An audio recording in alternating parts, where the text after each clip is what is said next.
The new comments address something that I feel needs to be clarified. Yes, my brother did threaten to grape me, but it was all trash talk. He got it from my 27-year-old brother, who always threatens to grape people. I just mentioned him saying that to me to show how much of a crappy brother he is and to further show why I don't want to do him any favors. I'm not actually worried that he'll grape me. As for me pulling a knife on him, yes, I did do that. We were in a physical fight, and he's 6 years older than me. I pulled a knife to even the odds. As for my family being stupid, well, yes, this was a lapse in judgment on my sister's and mother's part. My mother gets a pass because she doesn't know how background checks work and is a bit clueless when it comes to certain things. She didn't grow up in America. However, my sisters genuinely didn't know that background checks would show whether or not you graduated high school and thought that just having a physical copy would be enough to get you a job. Some comments did say that most jobs would be too lazy to confirm, so I guess they weren't completely off the mark. As for them being stupid, they're all smarter than me. My oldest sister graduated high school with a 4.0 GPA and is a year away from becoming a pharmacist. My other sister graduated with a 3.9 GPA and got her bachelor's in college a few years ago. And then my other sister, I know, I have 3 sisters, is incredibly intelligent and has more common sense than all my family combined. She just sided with my family because she's admittedly biased and likes ganging up on me. My brother, on the other hand, yeah, he's stupid. As for abuse in my family, yeah, my family is pretty abusive. My parents abused all my siblings but stopped around the time when I was like 4 or 5. My oldest siblings took over abusing us. My oldest sister stopped abusing us because not only did she move out, but by the time me and my other sister, the biased one, were in middle school, we could kick her backside. My oldest brother is still abusive, and that hasn't changed because my mother is an enabler and my dad is passive. He moved out a month ago, though it would suck if he returned. There isn't really abuse in my house at the moment. As for my 22-year-old brother, my mother enables him the most because parents will always protect their weakest child. I'd prefer if my mom would disown both my brothers, but it isn't going to happen. My family wouldn't be so bad if my 2 brothers were gone. For anyone who is curious, I do plan on cutting my brothers out of my life when I get older, but not the rest of my family. Anyway, I'm sorry for going off topic, I just needed to address some of the things said in the comments of the original post. Top/relevant comments. Commenter. The more you describe your family, the more it seems that a fraudulent diploma is the least of your problems. Get out while you can. Second update 3 months later. It's been 2 months since I posted the update on this entire problem. I know I said the situation was solved after I told my sisters about the posts, but apparently, it wasn't. Also, this update is a month and a half late, but better late than never. Okay, a few weeks after my first update was made, my brother applied for a job at an airport. I'm not sure what the job entailed, I'm pretty sure it's simple manual labor stuff. That's beside the point. So, to get this job, my brother needed to take a drug test and show proof that he had a diploma or GED. Even though the GED part came first, I'll start with the drug test part. My brother smokes weed a lot, so he had my oldest sister ask me to pee in a cleaned out eye drop bottle. I refused, so my sister had to be the one to do it. My brother's plan was to wear tight underwear and hide the eye drop bottle under his balls. The day he went to take the drug test, he chickened out and ended up using his own pee. He effing passed. He smokes weed almost every night. He must have had weed in his system. But he effing passed. Now, let's get to the GED part, which happened before the drug test. So, my brother lied to the man/lady/whoever was going to hire him and said that he had his GED. He was asked to bring in his diploma. I'm confused too. Everyone in the comments had said that places do background checks and no one asks to see the diploma. But they asked my brother to bring it the next day. So what happened that day? My mom and all 3 of my sisters ganged up on me to make him a fake GED on Photoshop. They said all I had to do was change the name on my GED that I earned and put his. It was one thing when they asked me to make him a fake high school diploma by putting his name on my sister's diploma. But this enraged me. I earned my GED, and it enraged me that they asked me to Photoshop his name on the GED that I earned. I yelled at my mom and sisters, and they left. They then tried again an hour later. They tried to bargain. My mom offered me $100 and said she'd buy me whatever food I wanted that day. My sisters said that I wouldn't even have to do it, and that all I had to do was teach them how to do it and also teach them how to get Photoshop. This went on for hours, they would leave and come back 20 or 30 minutes later. Finally, it was nighttime, and I just got sick of it. I said fine, I'll make it. I refused to use my own GED as a template, so I pulled a GED template off of Google, erased the name and date on the diploma using Photoshop, and added in his name and a different date. I also downloaded a diploma font for some of the text. I also Photoshopped our state seal onto the diploma because mine had one. The GED looked nothing like mine, and honestly, The text that was left on it was sort of blurry, while his name and the new date were more clear. I was kind of hoping for him to get called out and then get a felony for forgery or something like that. Anyway, my sister printed it out and got it laminated. He took it in. And he got the job. No background checks. Let me repeat, this is an airport job. Why was there no background check? Anyway, he went through the week of training and then officially started work. He quit on the second day because someone told him to pick up something, I think a cone, and he refused to do it. He told my parents that the man only told him to pick it up because he was racist. Now here I am, over a month and a half later. I honestly sort of forgot about all of this until today, when my oldest sister and I were talking. We were discussing my brother, and she was saying how he wasn't that bad while I was trash talking him. Suddenly, tons of terrible crap he has done came to mind, and I remembered the GED thing. I then said, "Hey, remember when you all spent hours trying to convince me to make him a fake GED so he could get a job, and then he quit 2 days later?" And then she said, "Yeah, that was effed up." Then my other sister had the nerve to tell me, "Shut up, we all had to beg you like dogs to make it." So yeah, this update is more of a vent too. What my sister told me got me angry about this entire situation again. I also regret making that fake GED. I don't understand how he passed the drug test and how they didn't even do a background check. /relevant comments. Commenter. My family is so stable compared to this one, holy crap. Story 2. Am I the jerk for refusing to tell my dad that I am buying a house until after I have moved in? To start this off, I, now 31F, moved out of my dad's home when I was 14. He had anger issues, and me moving out and refusing to come back was his rock bottom. He got the help he needed. I was lucky, and a family member took me in, and I slowly let him back into my life. Back 12 years or so, I was fresh out of high school but had an awesome paying job and an inheritance from my grandparents. I decided I wanted to buy a house near the local college so that I could get a degree and land an even better job. The house I found was 4 beds, 3 baths, and listed for under $100,000. It had just been updated. It was after the 2008 bubble burst, so the deal was really good. I went through the pre-approval process and put in an offer. Before I heard back, I showed my dad the house. I already lived alone, having moved out of the family member's house, but I wanted to share my happiness and thought he would be happy for me. I was horribly wrong.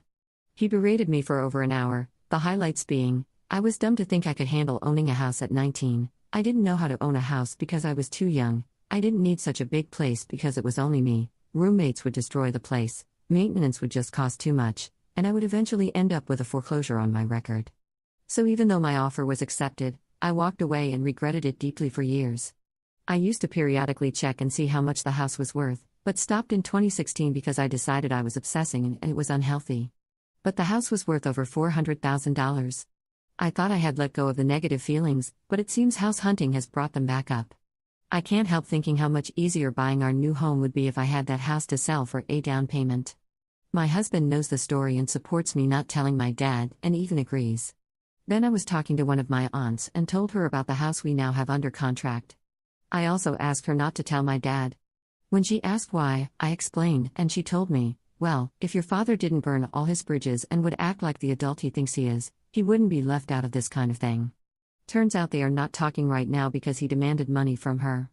She offered to pay him to do some basic chores since he doesn't have a job right now, but he claimed he was too busy and just wanted money. I have also heard his side of this since he called me to complain about her. He, however, left out the part where she offered to pay him to help her. While I agree he's acting like an entitled jerk, I'm wondering if my aunt is agreeing with me because she's mad at him for the way he treated her. She definitely has every right to be mad, especially considering he sent some really nasty texts. But I also know the fallout from him not finding out about the house until after we have moved in will be unpleasant, to say the least. So I am now questioning if I might be acting like the jerk. /relevant comments. Commenter. Yeah, sounds like your dad will be a jerk whether you tell him or not. Your discussion with your aunt really should make this clear to you. If you tell him beforehand, you run the risk of him attempting to ruin it as well. If you and your husband have done your due diligence, then ignore him and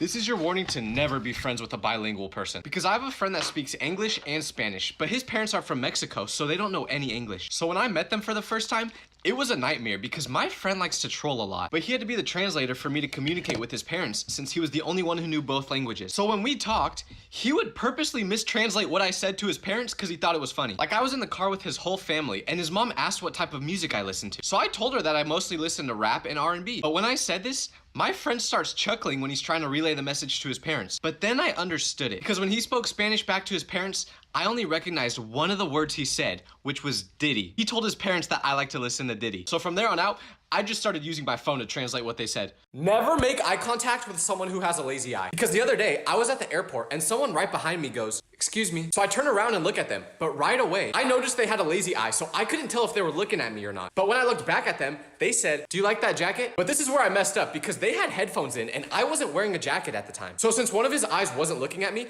I just assumed he was on the phone and I turned back around. But when I did that, he went, that was rude. So I turned to look at him again, but he still looked like he wasn't talking to me because of his lazy eye. So finally I just go, "Eh?"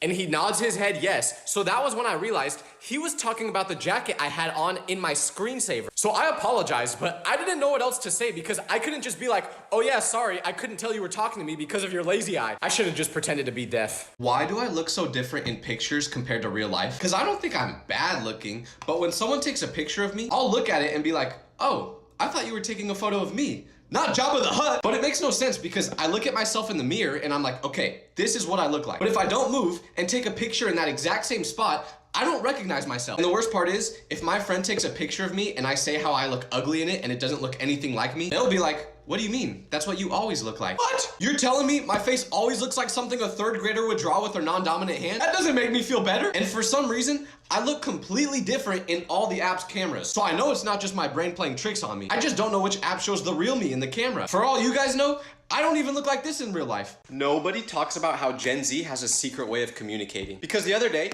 I texted my friend, but they got a new phone, so they didn't recognize my number. But when I told them who I was, they were like, "I would have never guessed it was you based off the way you talk." So I asked what they meant by that, and they told me that I communicate like an old person, not someone in Gen Z. I didn't know what that meant, so I made him explain what exactly talking like a Gen Z person looks like. And he told me almost everyone in our generation never capitalizes the first letter of a sentence. But I do, so that's why he thought I was old. The worst part was he made fun of me for it, saying it looks dumb how I text. But like, dog, you're laughing at me because I use correct grammar? There's no way I'm the one getting cooked. So I asked him why everyone in our generation does this, and he was like, "It just looks better." Since when do you care how good your text message looks? This ain't the Declaration of Independence. I don't care if it looks pretty. Never double text someone you have a crush on, because I used to do this all the time until one day. I was texting this girl I liked, and she told me she was going to the mountains for the weekend. So while she was up there, I texted her asking how it was going, but she didn't respond. So about 10 hours later, I text again thinking that she probably just didn't have cell service and couldn't see the first text. Then I go to bed, but when I wake up in the morning, there's still no response. So I check her Snap score to see if it's gone up since the last time she responded to me. It's not weird, everyone does it. But anyways, it did go up. So I knew she had service, and I was just like,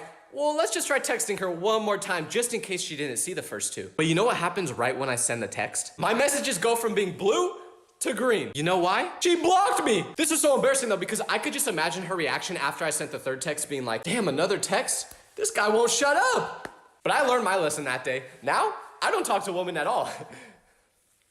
Why is it so hard to date in Gen Z? Like, I'm pretty sure everyone in this generation is gonna end up alone. Because there was this girl that would like my story every time I posted, but in real life, she would never talk to me. So eventually, one of her friends came up to me and was like, dude, why don't you talk to Sarah? So I was like, what are you talking about? And she said, you know Sarah likes you, right? She's been trying to flirt with you for a while now. And I was like, no, she never even talks to me. But then her friend was like, yeah, but she always likes your stories. So that's how people flirt now? I just figured she thought the memes I reposted were funny. Like, how am I supposed to know that's flirting? But I understand why no one wants to talk normally to the people they like in this generation, because if you do, odds are that what you say is just gonna end up in a screenshot that the whole school will see, and then they'll make fun of you for it. Am I speaking from experience?